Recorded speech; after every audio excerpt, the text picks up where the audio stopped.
All right, fifth grade. So we're going to go ahead and get started on social studies for this week. We're going to be in our social studies book, obviously, and we're going to be reading World War II at home. You need to read it at home. So World War II at home, at home. Thank you. I know. I miss you. Okay, here we go. So let's go ahead and look at the top of page 579. I will know that Americans at home during World War II played an important role in the war effort. We have only three vocab terms for this week: rationing, war bond, and internment camp. Let's look at our picture at the top of 578. During World War II, Americans did many things to help the war effort. These boys are collecting metal to recycle. All right, so last week we kind of got into how World War II started.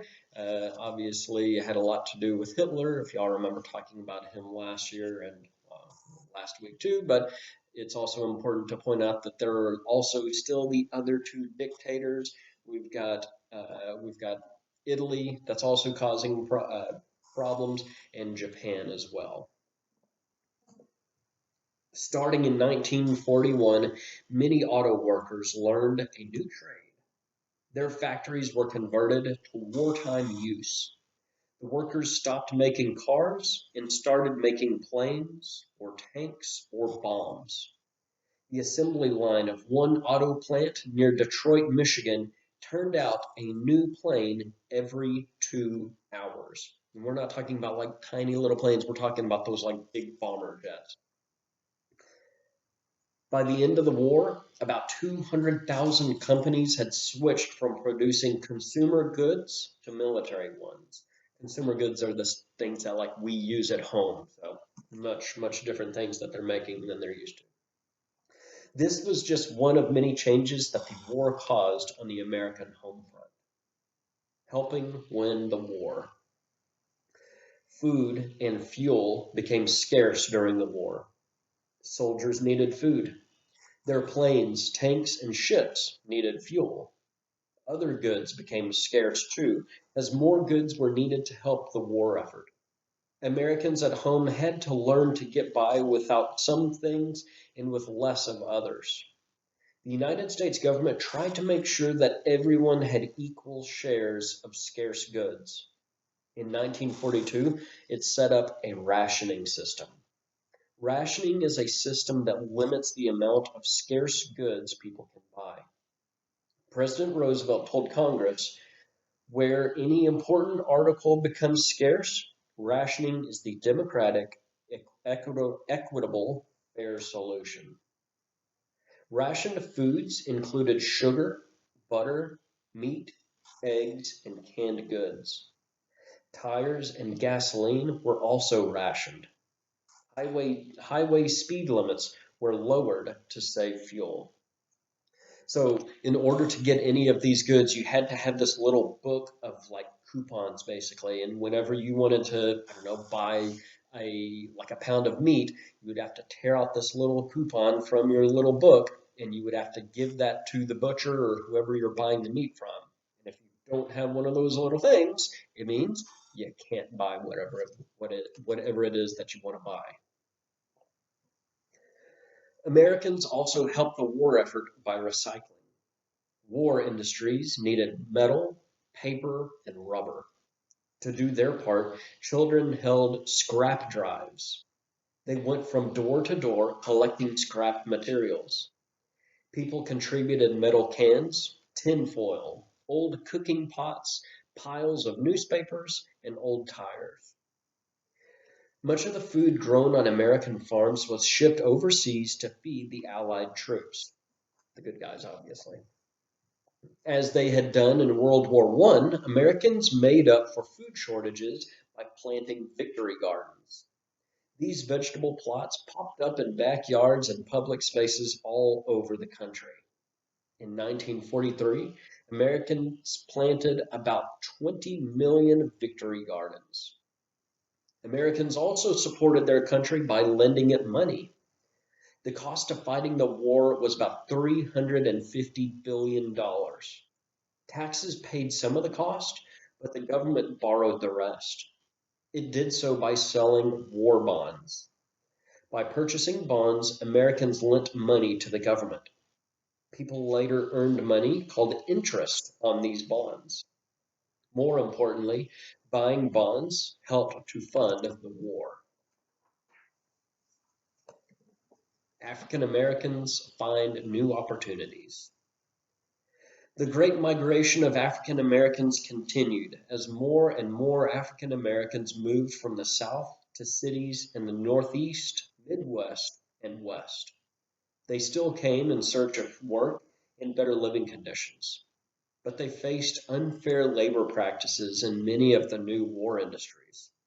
The jobs they got were often low paying and unskilled.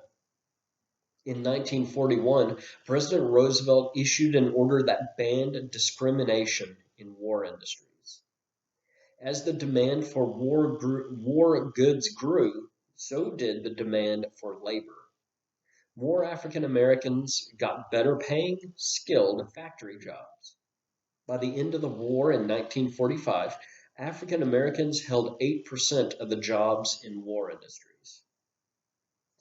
African Americans in the armed forces faced racial discrimination too.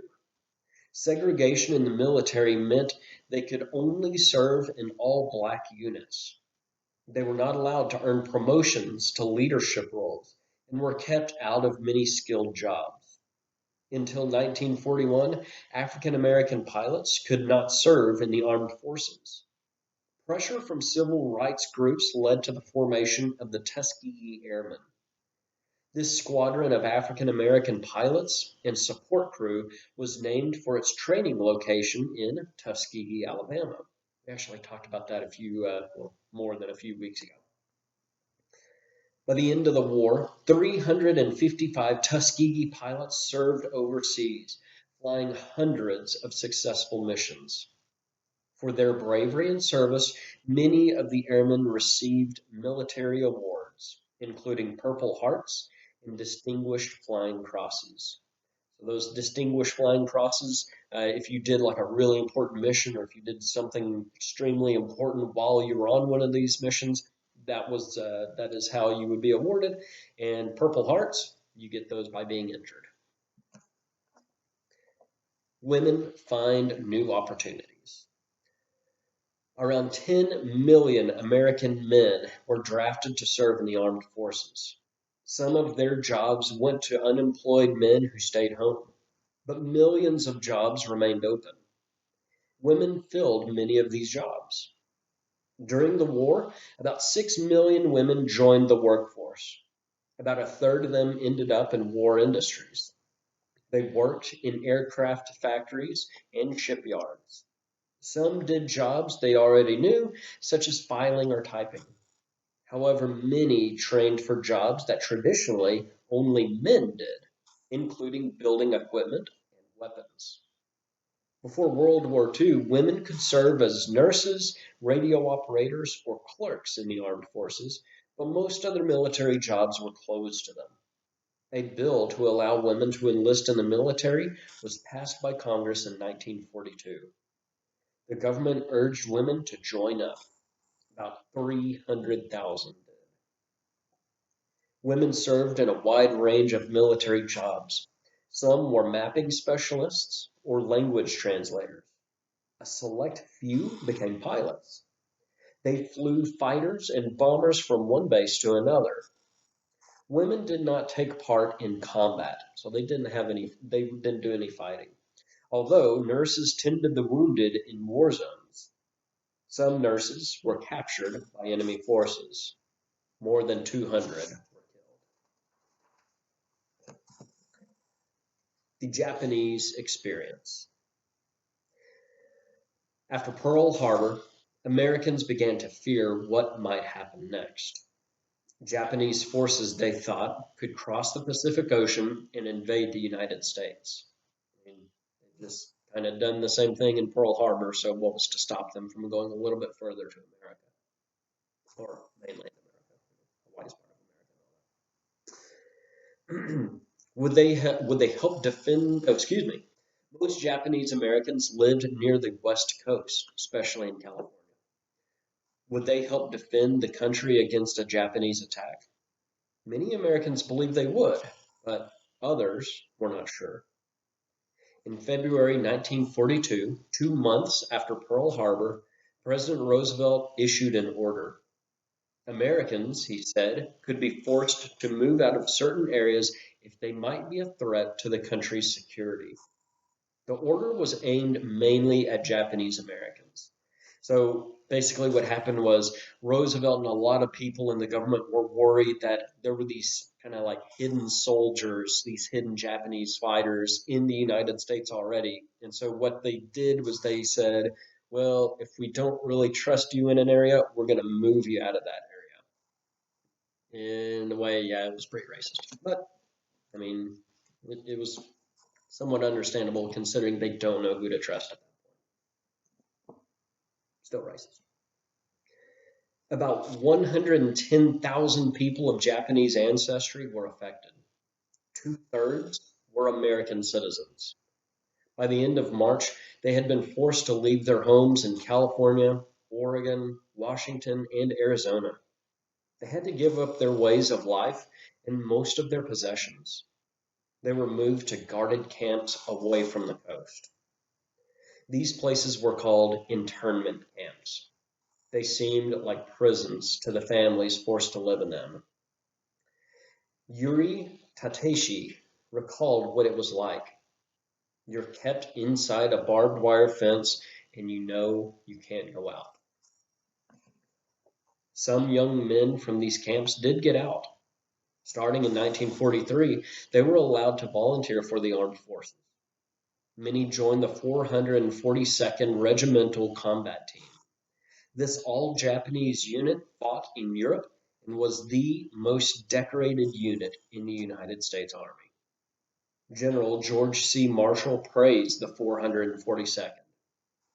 They were superb. That word correctly describes it. Superb. They took terrific casualties. It means they lost a lot of men.